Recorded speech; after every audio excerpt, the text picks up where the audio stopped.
Greetings, Zero and Repeater Books readers. Today we're joined again by Aaron Leonard, an outstanding specialist in the history of 20th century American communist struggles, to talk about his latest book, Whole World in an Uproar, Music, Rebellion, and Repression, 1955 to 1972, just published in January of this year with Repeater Press. This is Aaron's fourth book on the FBI's attempts to repress radical culture in America during the Cold War. The Whole World in an Uproar, like his previous book, The Folk Singers and the Bureau, focuses on the role the FBI played in impeding the spread of politically seditious music being produced by artists including the Beatles, Bob Dylan, Johnny Cash, Nina Simone, and others. Aaron, thank you very much for joining us today. Oh, great to be back. So again, we've had you on the show before, so I don't think you need to introduce yourself again, but I think it would still be good to know what it was that brought you to research the history of American folk music, especially with your background in writing about the history of American Maoism. Yeah, so funny trip, right? My first book focused on Maoists in the United States, the Revolutionary Union, Revolutionary Communist Party. It was a group I had worked with for many years, arguably far too many years. I worked on the book, and my collaborator and I, Connor Gallagher, just discovered this whole trove of FBI documents and unearthed this hidden history. So we garnered an appreciation for what was held in these files, which obviously extended beyond committed political radical U.S. Maoists. So, my first two books had a skew toward not just the Revolutionary Union, but also groups like the Communist Party USA, the Black Panthers. Completing those, I wanted to try to make a change. I was going to write a book about the radical or politically charged music of the 60s and early 70s. When I began to research it, I was not finding the kind of material, the kind of FBI files that I had found in researching various radical groups. What I did find, though, was an allusion to Woody Guthrie and his radicalism. And I started pulling on some threads and quickly discovered there was a whole corpus of FBI files and governmental hearings on artists like Guthrie, Pete Seeger, Bess Lomax, Paul Robeson, Cisco Houston. There was a book there, and that is how the folk singers, came to fruition, as it were. So I finished that, and then I said, well, what about the 60s book? Because, that's where I grew up. It's kind of, the music that's embedded in me. Although, I like to think it didn't stop there. As the decades go on, you appropriate fewer artists, but if you're good, you get to hold on to some of the good ones. I'm sure I'm missing out on a lot right now. Anyway, so I returned to the 60s. Some interesting things happened in the meantime. Dave Van Ronk, the folk singer, got his FBI file. Susie Rotolo, who was Bob Dylan's first girlfriend, she was literally a teenager at that point, that revealed some things. So there was more FBI material there. And also I did a kind of shift in focus that repression wasn't just the FBI. For these artists in the 60s, when the Communist Party USA was essentially not the force it had been in the 30s, 40s, and into the early 50s, the new left was ascendant. Organizationally, there wasn't the kind of coherence that the Communist Party had held. So the FBI didn't have this monolithic interest. However, other government agencies did. The press held hearings. City governments would ban certain events. So there was a systemic repression versus a more targeted repression along the lines of the FBI, though there was a fair amount of FBI stuff as well. So that's how this book, Whole World in an Uproar, evolved. It evolved in saying, let's look at this music of people like, Dylan, the Beatles, Miriam Makeba, Nina Simone. Let's look at it in the context of the greater societal upheaval and the necessity on the part of the government to try to get ahead of things, to try to contain things. I guess it's a fundamentally a Marxist concept of struggle. It advances things, or it's a fundamental concept of dialectics at any rate, which is, among the things I've kind of shedded belief in, I think I've retained an appreciation for how things advance, not in a straight line or a specific way, but through a lot of contention. And that's actually at the heart of the book, the of the era, how these artists either rose to that occasion or failed to rise to that occasion, and the repression they encountered along the way. Mm-hmm. Well, I remember in our previous interview, there was actually a question that I had wanted to ask you, which I think we just ran out of time for, and which might be good to get aside just at the beginning of this one. And it has to do with the methodology that you and Connor, I guess, used to write these books. I don't think I've come across any other historians of American political history who use FBI reports in the way that you and Connor do. So I was wondering if you could maybe speak a little bit about what it was that introduced you to this methodology, to this idea of using FBI reports, and if there are any kind of limitations to these reports and telling history based on them that you've come across.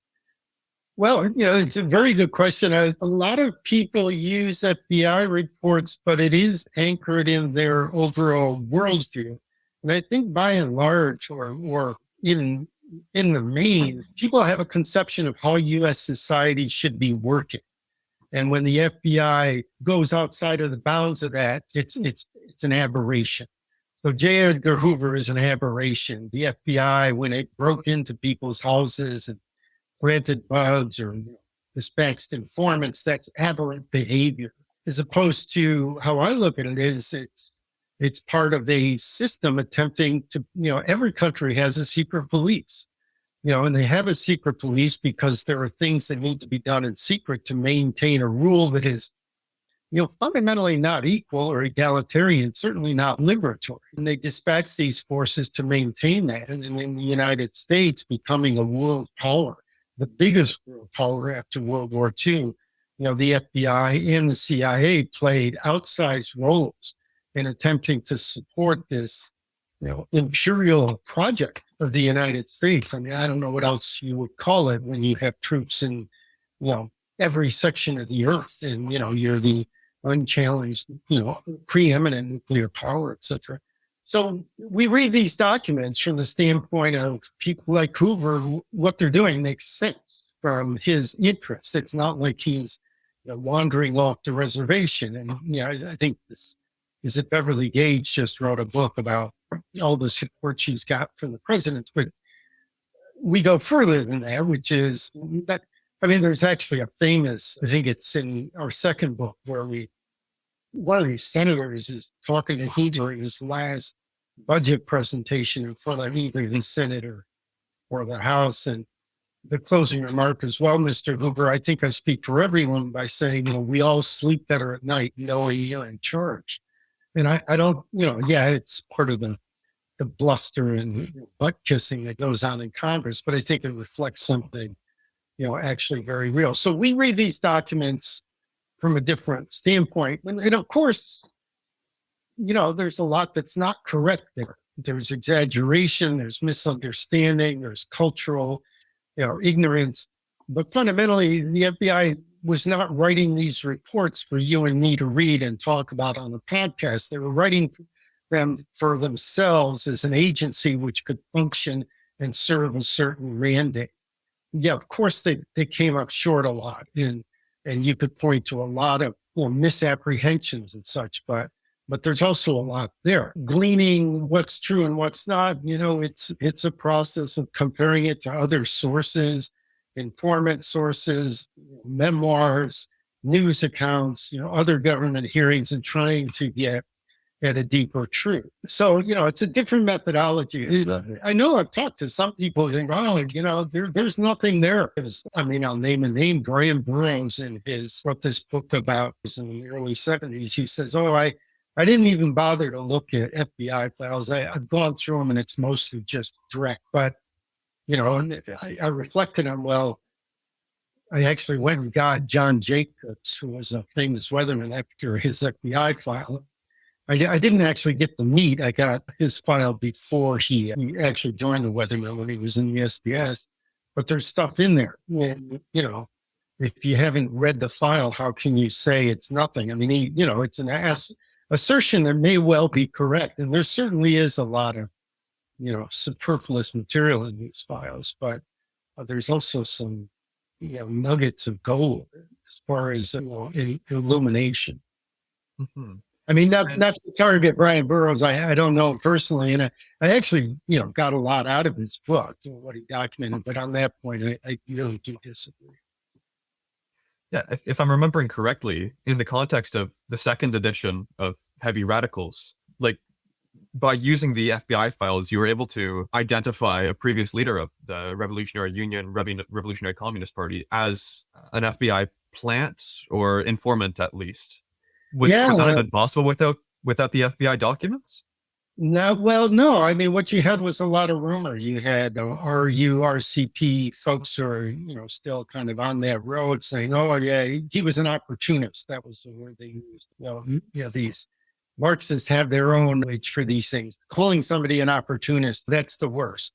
But it doesn't really have a definition. Well, yes, this guy, Don Wright, was an opportunist. He definitely was self-serving and took advantage. But then the question becomes why. And what we discovered was, he was, well, we've actually got documentation now that the FBI is referring to him as who's a known entity to them, and then, supplying a security code along with him. That's a whole conversation I'd love to have. Yeah.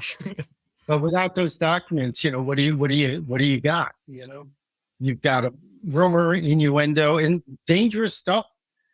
Calling somebody an informant when you don't have the evidence. You shouldn't do that. Mm-hmm.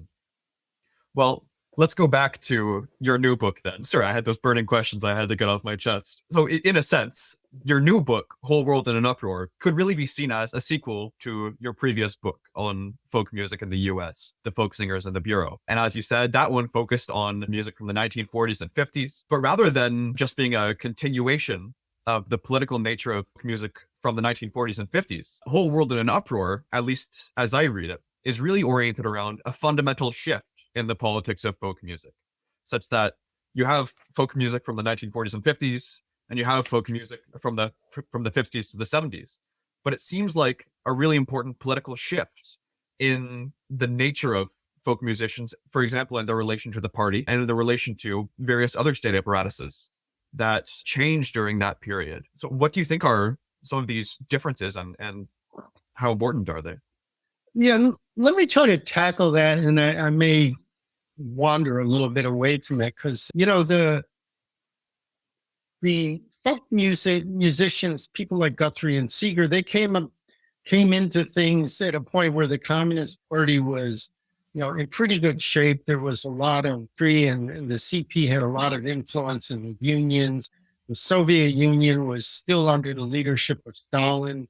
They'd come out of World War II victorious. Communist Party didn't really want to go there as far as interrogating things like the Great Purges and things like this. And then Khrushchev comes up and just turns the table upside down, disrupts the entire international communist movement. China, essentially still upholds Stalin. Khrushchev denounces Stalin. So the Cold War is going through a very pivotal moment. Up to that point, there's had seemed to be a unanimity of a socialist bloc in the US. And then all of a sudden, everything gets turned upside down. And then in that context, the US is attempting to rule the world and be a moral force for good and freedom. It has to tackle how it treats, a huge section of its population, African American people. So we see Brown versus the Board of Education in the beginnings of the dismantling of the Jim Crow, model authority, as it were. And this is like, Lyndon Johnson has this famous quote. I think it was after the Martin Luther King riots. And somebody asked him, well, why do you think this is happening? And he's like, well, if you keep your foot on somebody's neck for 300 years and then you let them up, what do you think's going to happen? They're going to knock your block off. Yeah.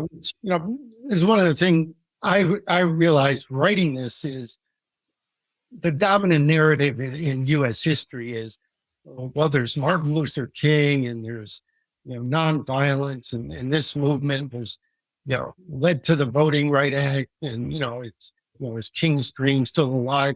But you can look back 1960, 61, there's already rioting in Florida and Alabama. There's already violence, and it's two-sided violence. I mean, what I write in the book is, if you're going to dismantle 300 years or 400 years, a legacy of slavery or beyond, and in 100 years of Jim Crow since Reconstruction, it's going to involve violence, and it's going to involve violence on two sides, and a good deal of it. And, if a disinterested look at the history of that period, that's what you're going to come away with. You're not going to come away from Montgomery to Selma. That's just part of the story. And, not to take anything away. I mean, it took an incredible amount of personal and moral courage to, take part in nonviolence, but, it was never going to be the whole story. And then you add, the necessity to fight communism around the world. I mean, I know people say, well, the domino theory is discredited and the U.S. and Vietnam was just a mistake. But, the U.S. had lost Cuba. They sent troops into the Dominican Republic in 1965 to avoid another Castro-type situation. And they weren't going to just stand by while Vietnam was wholly taken over into the socialist bloc. And then, within that, you had, this consumerist culture and this kind of white Christian morality, being propagated among people who, youth resisted it, and you have this great stuff going on with rock and roll where people are listening to rock around the clock and rioting. So, all these forces are incubating up, and it's basically laying the basis for the 60s, early 70s being quite different from the period when the Communist Party or other old left type groups were, the currency, to say nothing more conventional groups. So, that's what this book tries to get to. And the thing is, I'm always curious, and I think it's probably an ongoing thing. How come this music's so great? I mean, look, some of it's awful, obviously, but a lot of it is, young people are still discovering the Beatles and realizing this stuff is something else. And I think the Beatles individually were probably amazed by it too. But in my argument is, you can't detach it from the overall situation. It's like there's something literally in the air, the social atmosphere that allows you to create on a level that was previously unprecedented. Bob Dylan, he was schooled in folk music, but he does this thing. He runs into a room once, in a village probably in the early 60s, and Ian Tyson and Sylvia Tyson are in there from Ian and Sylvia. Ian Tyson just died. And Dylan says, I just wrote this song. Can I play it for you? And Ian Tyson's like, what the fuck are you talking about? You don't write folk songs. Well, Dylan he did.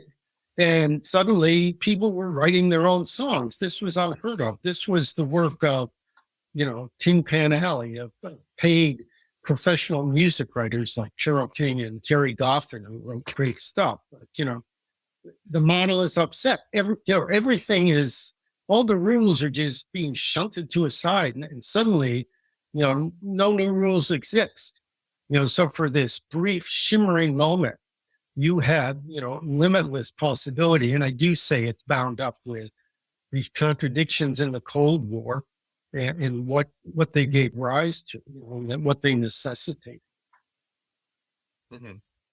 Well, I'd like to ask a little bit more about like the meaning of folk music and its political nature as well. So for a bit of background, obviously I'm from Canada, and growing up, whenever I heard someone say folk music, what came to my mind was like Stan Rogers, sea shanties, that kind of stuff written over in the Maritime provinces about growing up in a fishing town or going off and becoming a privateer, things like that. But it seemed like, at least among the political radicals of this period, it wasn't just a matter of retelling historical tales, which is kind of the impression that one gets listening to sea shanties. There's a sense in which folk music from this period, something about it, and it specifically, speaks directly to the political struggles and worries that were circulating among people at the time. Do you think that's a quality of folk music in particular? Is it because of the history of folk music in the States?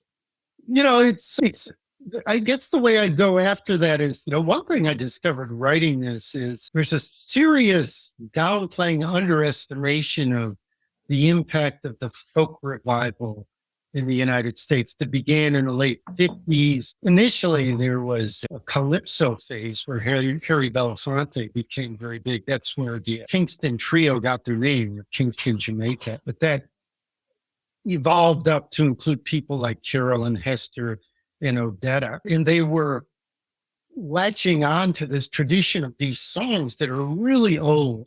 It's popular music. It's the masses, if you will, have constantly worked and reworked these songs. A melody that works, that conjures up a certain emotion, tends to get passed on and on. But the folk music revival tends to be either cut out of history or caricature. I think the Coen brothers in Inside Llewyn Davis, I was watching an interview with them, and one of them was saying, somebody thought, Inside Llewyn Davis was supposed to be loosely based on the life of the folk singer Dave Van Ronk. Folk figure in the early 60s. Bob Dylan slept on his couch, him and Terry Thal. Terry Thal was very helpful in the understanding Dave Van Ronk better. Terry Thal and Dave Van Ronk had been Trotskyists. They knew later in life, but very political people. But the Coen brothers talking about folk music somebody said, well, is your film a parody of folk music? And they said, well, how can you parody folk music? It's already a parody. I'm like, these guys don't get it.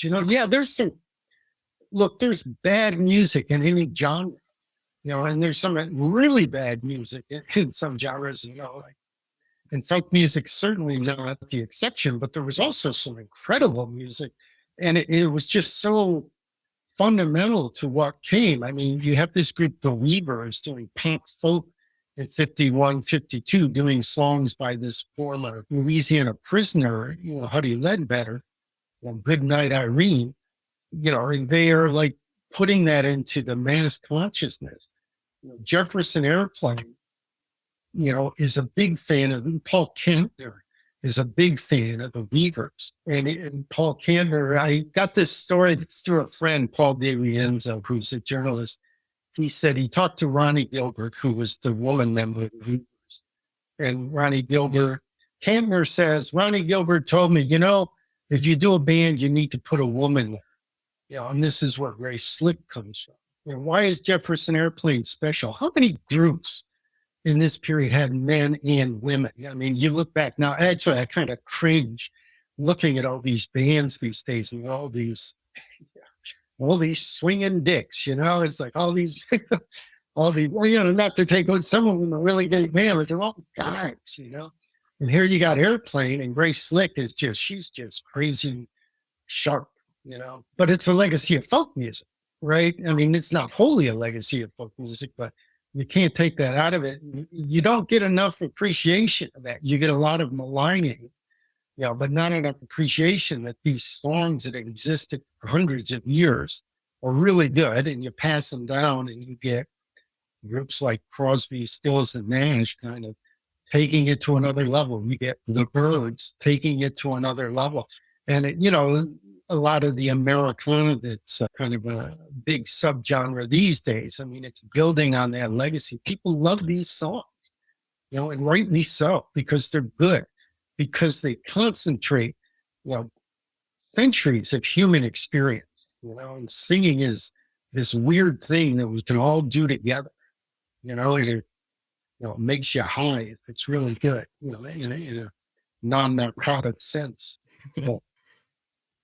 Well, I think that touches on another interesting question, which is what folk music seems to mean today. I remember a couple years ago, I was hanging out with a friend from the States, and he was showing me some American folk musicians, contemporary American folk musicians that he found. And he was like, it wasn't because he liked the music. It was because it was just so outrageous, the things they were saying and doing. It was music all about, needing to defend the right to bear arms, really quite right-wing stuff. And I think for a lot of people today, when they, at least in America, it seems like when they think of folk music, that's what they think of.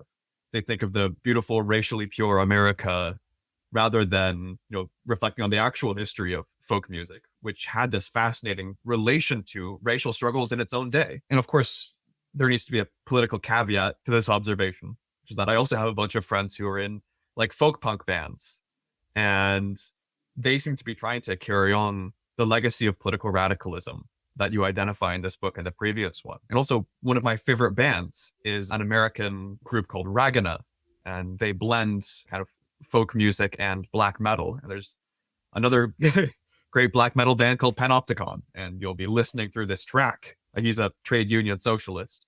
You'll be listening through this album, and it's kind of what you'd expect from black metal, screaming, really loud guitar, stuff like that. And then suddenly there'll be a track of him just singing like a folk protest song from the 30s. So obviously there's still, in certain communities, there's this appreciation that folk music has this radical history. But I think for people a bit closer to the political center, folk music seems to be broadly conservative or broadly right-wing in how it's thought of in culture today. Do you have any thoughts on like how that shift happened? Or Yeah, well, things are all over the place. I mean, technology is certainly one thing. Everybody can write a song just like everybody can write a book. And you usually can find some kind of an audience, whether it be 3 people or 200. So there's the basis to do this, probably in a way there wasn't in the past. But I guess the way I go at this is like Bob Dylan, right? So Bob Dylan starts out, he's hanging out with all these old left people. Sis Cunningham had been in the Communist Party. Gordon Friesen was her husband. They did this magazine called Broadside, which was a Mimeo thing that they ran off on their Upper West Side apartment. And they embraced these young people coming to New York to do folk music. So they published Bob Dylan's Blowing in the Wind. This was still at a time where he would, put the sheet music out so other people could do it. So they did Dylan, they did Phil Oakes, they did, Tom Paxton and all these various people. So Dylan's hanging out with them. He's hanging out with Pete Seeger. He's sleeping on the couch with Terry Thal and Dave Van Rock. He's immersed in a very political community. And he's writing these songs like Blowing in the Wind, Times They Are Changing, Hard Rain's Gonna Fall, When the Ship Comes In. And they just seem to come from a mysterious place. And they're immediate classics. So he's embraced by this community for doing these topical songs that are called protest songs. And then by 1964, he's like, I can't keep doing this. There's this famous exchange with him and Joan Baez, as they're leaving their last concert together. David Hodge recounts this in his book, Positively 4th Street, where Dylan says, I just can't do this. And Baez is like, what, you're going to leave all these kids to me? And Dylan's like, look, I can't take responsibility for their lives. And, in that moment, I garnered an appreciation of what it means to be an artist and then have people looking up to you for the answers. And Dylan was basically saying, it ain't me, babe, metaphorically and literally in a sense. But then he produces like 3 albums, Bringing It All Back Home, Highway 61 Revisited, and Blonde on Blonde, which basically shatter what's possible in popular music. And a lot of it is still really political in the broadest sense. And, I talk about songs like a Rolling Stone, which is, look, on its surface, it's kind of a nasty song about a woman who thought she was all that, and now she's got nothing. But in the context of what's going on in the world, and I'm not saying this was Dylan's intention. He's not a social critic, an academic social critic. He's an artist. But to say there's no direction home in 65, 66 is consistent with, the Durkheim principle of anomie, where the old rules have been set aside and the new rules are not yet in order. No direction home. I mean, the song resonates because, it's great. The rhythm works. The instrumentation is all there. But this whole notion of no direction home, we've all been there, where you're just standing and, where the hell am I? And where am I going? stuff. So, there's a reason that song really, but it's not a topical protest song. I'm not even arguing it's a protest song, but as far as, art that kind of stimulates and provokes, it's all there. And even though Dylan had left this topical songwriting, he's producing something that's really incredible, and he's changing the game. The Beatles started writing crazy stuff. Norwegian Wood, it's just a trippy whole thing. So all of these forces are interacting with each other. It's a community. A lot of the books we read is about the artist, his manager, what it was like for them growing up, blah, blah, blah. Interesting stuff, fascinating. And I couldn't have written my book without those kind of analysis, but not enough about the larger social maelstrom in which, they're producing things. I think I have a thing here in my book. It was under these circumstances, I'm talking about the overall upheaval, that a new music emerged, the art being inseparable from the social upheaval, or perhaps better said, the upheaval manifesting itself within the art. In that regard, the social turmoil made otherwise impossible things possible. I think that's what I'm trying to get at in this book is, big things are going on, and without those big things, you don't have this music. So. Mm-hmm. That makes me think of another anecdote that you recount in the book. I think it was between Phil Ochs and Bob Dylan, where Bob Dylan threw Ochs out of his limousine because apparently Ochs wasn't particularly pleased with the political direction in which Bob Dylan's music was going, or rather, it seems like he thought the apolitical direction in which Bob Dylan's music was going. So as you recounted, Dylan threw him out saying, "You're not a musician, you're a journalist." Well, who wrote the song? Todd Snyder has this song for Phil Ochs. He talks about that. Todd Snyder's a cool guy. Yeah, well, so Dylan and Ochs, they were contemporaries. But I read this story because Phil Ochs, I think he probably had bipolar disorder. He certainly had some emotional issues. Very underrated guy and very willing to just go right out on the point and say what's true, not his truths, things that were true early on. Look, what are you doing in Vietnam? This country, it's its own country. If anybody's the good guy here, it's the Viet Cong. He's saying this in 65. But Ochs is a slob. His apartment is a mess. When somebody's like, "Oh, Phil is disgusting," and Dylan's like, "Leave him alone." Because Dylan's an artist, and he kind of understands, we're a little bit different. It's not to say they ought to be immune from moral and ethical standards, but they ought to be, certain allowances ought to be made. I think Lenin talked about Gorky in that sense. He writes his letter to Gorky, "I don't want to interrupt you, man. You work." So I think Dylan had an appreciation for Ochs. Dylan also could be, especially in this period, incredibly difficult and even mean-spirited. I don't know if it was his personality or sentiments or whatever, but yeah, the story is Dylan had written the song "Please Crawl Out Your Window." He wanted to release it as a single, and it's a weak song. And Ochs said, that's not the song. And Dylan said, "Get out of the car. You're not a poet, you're a journalist." So that's the story. It's been canonized, but I think both of these artists are much more complex than that. Dylan, I think, actually appreciate. I write in the book, when he starts on Another Side of Bob Dylan, he really pays respect to these people who are willing to give their lives for essentially social justice. But again, it's not something he can do. And I think we ought to be happy he couldn't, because what he produced after that is just really some incredible music. I mean, there is just this, some people do get kind of hung up on writing agitprop. And some of it can be really good, and some of it can be really lame. David Crosby just died, right? So there's something I read about in the book is this song "Ohio" by Neil Young. So the National Guard at an anti-war protest after Nixon invades Cambodia in 70. There's a whole national uprising on campuses against the war.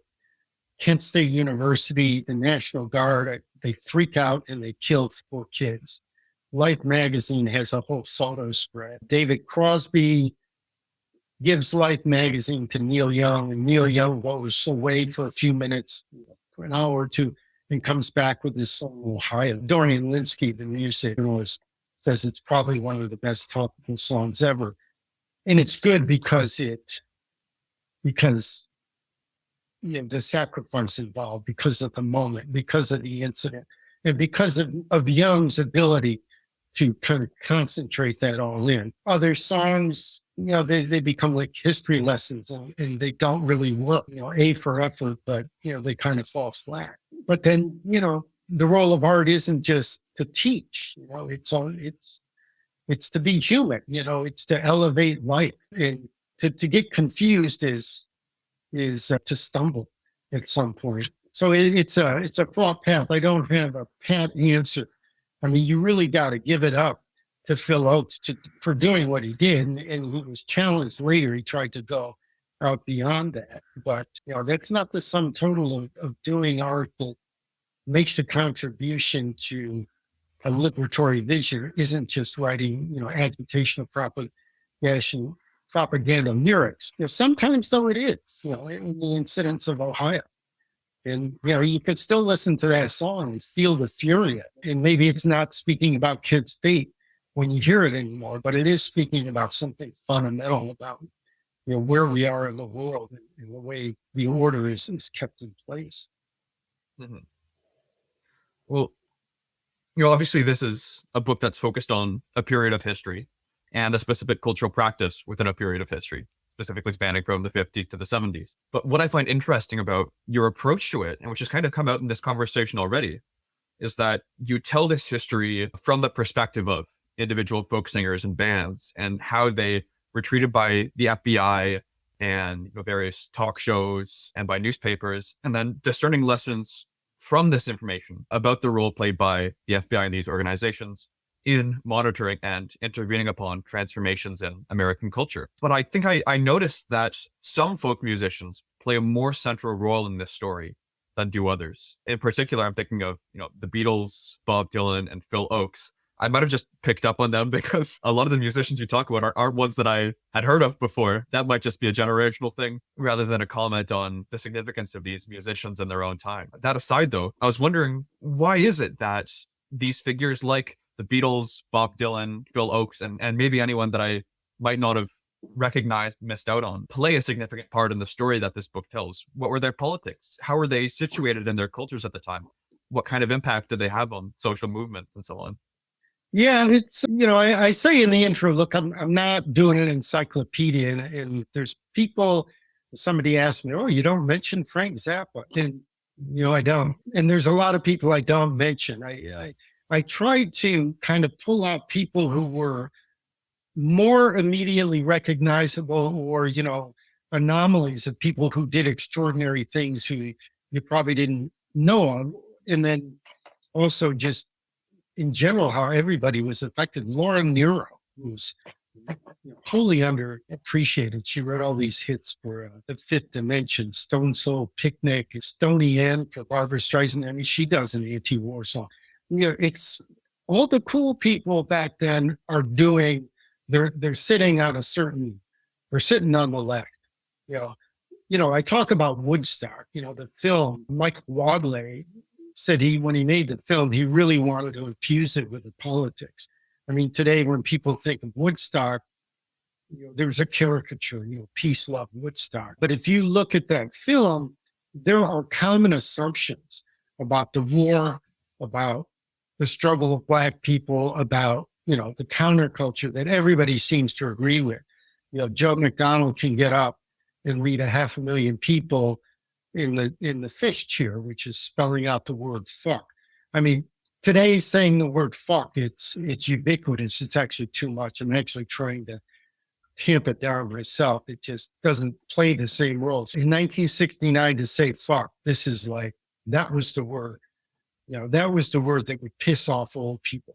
or they would piss off the establishment, as it were, sort of lead those people in that. And then, singing, if you want to stop this war, they feel like I'm fixing to die, right? Or Joan Baez dedicating the song to her husband who's in prison for draft resistance, or Richie Havens, doing an ad hoc set singing freedom, freedom, and it's iconic.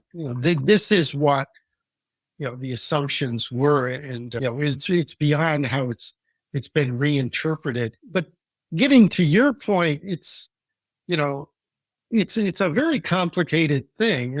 I mean, I have this quote from Spiro Agnew.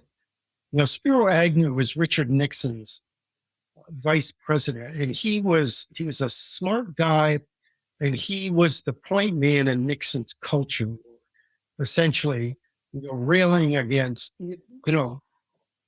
68, 69, 70, the campuses are routinely being shut down by strikes. There are major, urban rebellions in Detroit, Newark, and when Martin Luther King's killed in 68, nearly every city in the country has some kind of expression of violent outrage. And the counterculture is people are smoking marijuana, which means it's illegal. If you're smoking marijuana in 68, 69, you are risking prison. It's a serious thing. But Agnew talks about that. He talks about the relationship, especially the culture in the wider tumult. And he says, I do not suggest for one moment that there is a conspiracy among some songwriters, entertainers, and movie producers to subvert the unsuspecting listener.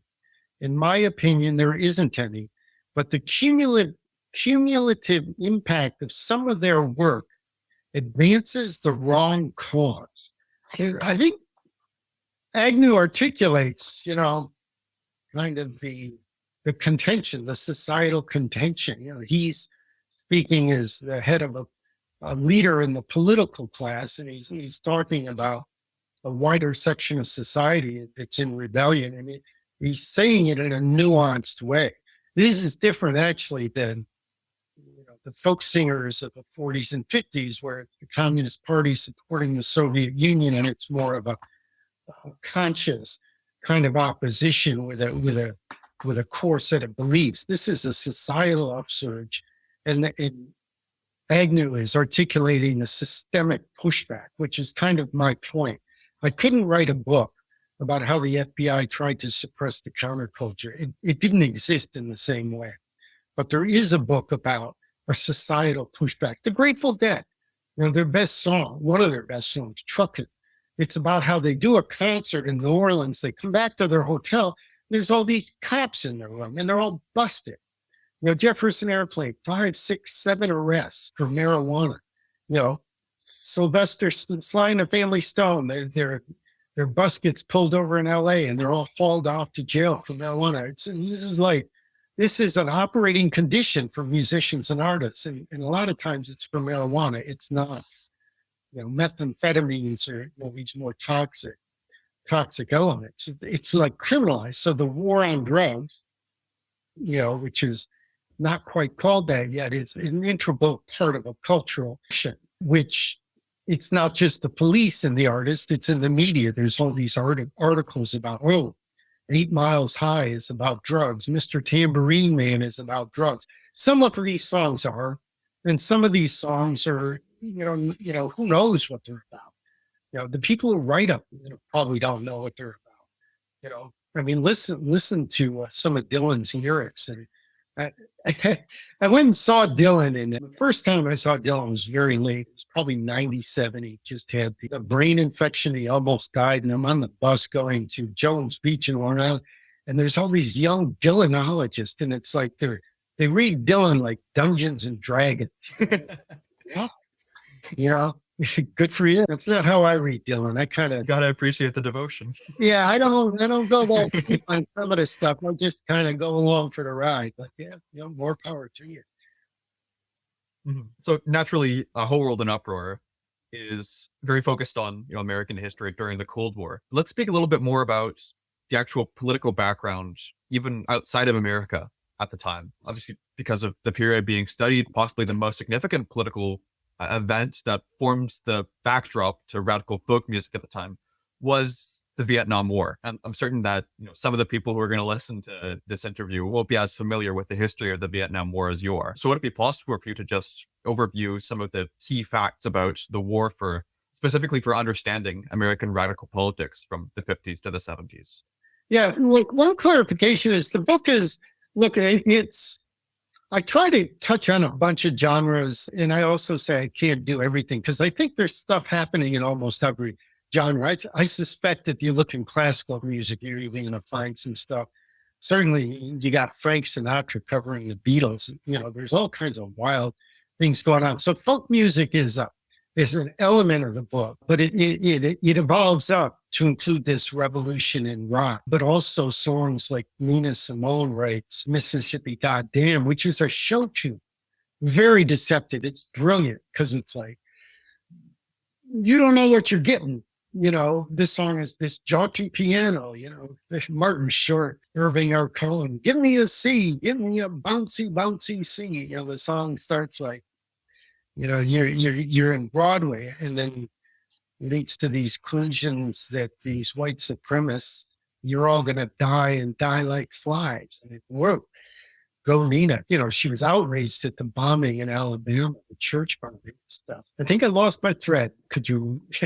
Right. So, yeah, go ahead. Could you? Yeah, I was just asking about the significance of the Vietnam War as the background to folk music. I didn't want to miss your point because I knew there was something there. So Vietnam, so the music is quite expansive in the book. It's folk music, but well beyond that. But the Vietnam War there's a reason we still talk about the Vietnam War. The United States comes out of World War II. They bombed Hiroshima and Nagasaki, and they've told the whole world, don't mess with us. We are the most powerful country on earth. You can have a whole nuanced discussion about freedom and democracy and social systems and, what good the U.S. has done, et cetera, et cetera. I don't think, back in my youth, I would paint it as all black and white. And I think now it's much more nuanced, but stripping off all the nuance, the U.S. is the most powerful country in the world, and they are not going to broach anybody else, assuming that position. The Soviet Union, on the other hand, is pushing at the edges of that. At the same time, they're in conflict with China, who's not seeing things as in the same way. Cuba has a revolution, which quickly descends into a pro-Soviet or a Soviet supporting, entity in the Caribbean. There's the Cuban Missile Crisis, where there's the closest the world comes to at that point to an all-out nuclear conflagration. The Soviets could have destroyed Washington, D.C., which would have meant, a massive retaliation. And who knows where it would have ended. The U.S. is not going to allow another Cuba. So in 1965, when there's a coup in Santo Domingo, and it's a little dicey as to whether left-leaning politicians will come to power, the U.S. sends in the Marines. At the same time, they're in Vietnam, where it's looking like the destabilization could well end in the North Vietnamese communists, who are strongly aligned with the Soviets and to a degree with the Chinese, that they're going to take over Vietnam. And the U.S. basically goes all in. This is where it stops. In Indonesia, there is a massive bloodletting against the Communist Party with the support of the CIA that staunches this huge country from going to the left. So that's under control, circa 1966 or so. But Vietnam is not under control. The U.S. is all in, and they lose. And the pivotal moment is 1968. It's kind of like Stalingrad was in World War II. The Vietnamese launched this major offensive on the Lunar New Year called Tet, and they attacked every major U.S. position, including the embassy in Saigon. And suddenly it's like, in the United States, like, we're not winning this war. And what do you do if you're Rome and, one of your, lesser vassals basically starts to bloody your nose?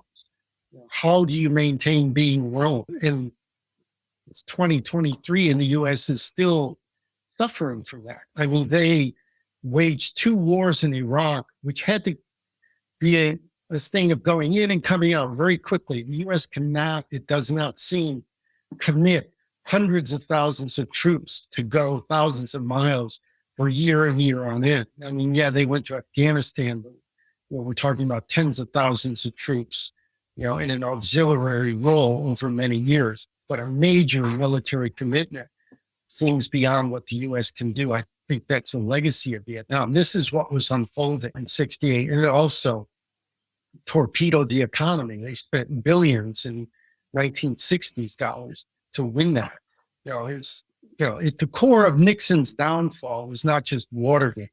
It was Vietnam. Nixon had said he was going to end the war honorably, and he ended the war in a humiliating way, with people jumping on helicopters to get out. Vietnam is pivotal. And the other thing about Vietnam is if you're 18, your future is totally up for grabs. 60,000 people went to Canada to avoid having to go to the military. If you're 18, you try to go to college to stay out of this, or you go to Vietnam. You're 18, full of vim and vinegar, and you're suddenly in basic training, and then you're in the jungle, killing people you have no argument with, killing people for essentially for, an empire, or, being killed, shallow up. I mean, it just rattles the society. It's not like Korea or World War II where there's a consensus. Korea, gets fought to a draw, and there's still enough of that World War II blind patriotism to carry them through. But Vietnam just goes on and on and on, and it just keeps getting worse. So that's what Vietnam is. And it's a lot of where these songs come from, these great songs and some of the mediocre songs, but this whole larger movement, Well, I think we have about time for one more question before we wrap this up. And this one's a little bit more theoretical, and it's related to a conversation that I always seem to be having with fellow militants, fellow comrades. I've noticed that communist and Marxist thinkers tend to disagree quite adamantly on the relation between art and politics. Now, when talking about this, what I immediately think of is Trotsky's denunciation of the prolet cult movement, led by Alexander Bogdanov, an incredible figure from pre-Soviet history in Russia, and I think is largely underappreciated. But if I've understood that disagreement right, the activists involved in the prolet cult movement tried to create proletarian art that would drive the revolution forward in a way that Trotsky thought was kind of inorganic or inauthentic. His objection seems to have been something like, it's not up to or artists, however radical, to drive forward the proletarian revolution. The question of art and politics from the 50s to 70s in America seems like a relatively understudied one to me, but which could potentially shed some light on these long-standing debates over the role of art in, for example, the construction of a revolutionary communist movement. With that in mind, is there any way that music was being produced at this time to relate to political struggles and the effort to build proletarian class power, or was it more kind of retrospective in the way that Trotsky seems to think it is? The best stuff is not didactic. Okay, so let's talk about the Doors, because they figure prominently in my book. So Jim Morrison is, he's another guy who's probably bipolar. You read the accounts from his former bandmates. They love the guy, but they also know, when he's in a certain state of mind, it's like, we don't like this guy. This guy is really difficult. But the Doors, listen to their music. There is no Vietnam, out of Vietnam, NLF is going to win. But there's break on through to the other side, which is talking about getting someplace where, you don't even know where it is. It's like posing contradictions about life and society. They are much bigger than small political objectives. So Morrison is like, he's hounded throughout his life. And part of it is he's reckless. He's doing a lot of drugs, and his behavior is sometimes out of line. But the most famous incident is he is singing, I believe he's singing Touch Me from the Soft Parade, which Soft Parade is an underappreciated album. Go home and listen to Soft Parade. When I was back there in seminary school, there was a person there who said, you can petition the Lord with prayer. And then it's just wild. He's in Miami, and he's doing Touch Me. He had seen Julian back in the living theater, and they do this really provocative stuff. No passports, no entry. So Morrison is channeling that. He's drunk and he's saying, we need a revolution. And, then he starts into, you want to see my cock, right? Police say he exposed himself. There is actually no evidence. And I make the case in the book. There is no evidence. Even if he did, who cares? It wasn't like an erotic show. It was pushing the limits, but he did. He's arrested for indecency and he's prosecuted. The first thing that happens is, these Christian fundamentalists put on a stadium show with Jackie Gleason, Anita Bryant, and I believe it's the Letterman, to basically assert, Christian morality. Morrison is set to, he's put on trial. He's convicted. He's facing hard time in Rayford. And this is the point when he leaves the country. I mean, it doesn't get discussed much. Well, Morrison, this crazy guy goes to France. And it's a mystery how he died. Did he die of heroin? It seems like he probably did die of heroin. But why did he leave the country? It's like he's facing, a felony conviction. This is serious stuff. And this is cultural suppression for, not getting up and denouncing the Nixon administration or the Johnson administration. It's for, basically pushing the boundaries of what an artist can do. So I think that's, and the more the decade goes on, I mean, and then you have Jefferson Airplane, who, they're pushing the boundaries very politically. Their album Volunteers it's We Can Be Together as a recantation of an anarchist manifesto. We can share the world. In a very radical way. And their concerts are descending into riots, from the stage with, a fair amount of support from people like Kantner and Slick. It's very contentious. It's very political in the sense of when, you look at its overall impact, but it's not like they're getting up there singing, we support the peace plan. We support Ho Chi Minh. There's none of that because, it's not the CP hegemony. It's just, it's just a whole new left trying to figure out where we are. And, that it reconciles itself and things that do stuff. But, so it's like political, but not propagandistic. Would that be fair to say? Yeah, I think that's about right. And it's much better. It's much more enjoyable, and it holds up. I mean, Guthrie back in the day said, be careful with these topical songs. I mean, you can still sing, I ain't got no home. I ain't got no home in this world, anymore. His song still holds up because he was talking about a deeper truth about a society that's not embracing its people. So go with that, leave the other stuff for other people, Mm-hmm. Well, I'm sorry to say, I think that's all the time that we've got for today. But as ever, thank you so much, Aaron, for coming on to the show. For anyone listening, please do consider getting a copy of this book, Hold in an Uproar. It really is a fantastic read. Aaron's a great writer, and you won't regret it. Yeah. Thank you again for joining us, Aaron. Oh, yes. My pleasure. Have a nice night.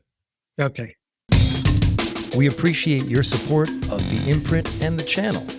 Subscribe to Zero Books today on Patreon. Your material support helps us to promote a variety of perspectives on the left. Also, discover the many titles, new and old, that Zero has curated. Navigate to any of the links in the show notes to extend your support.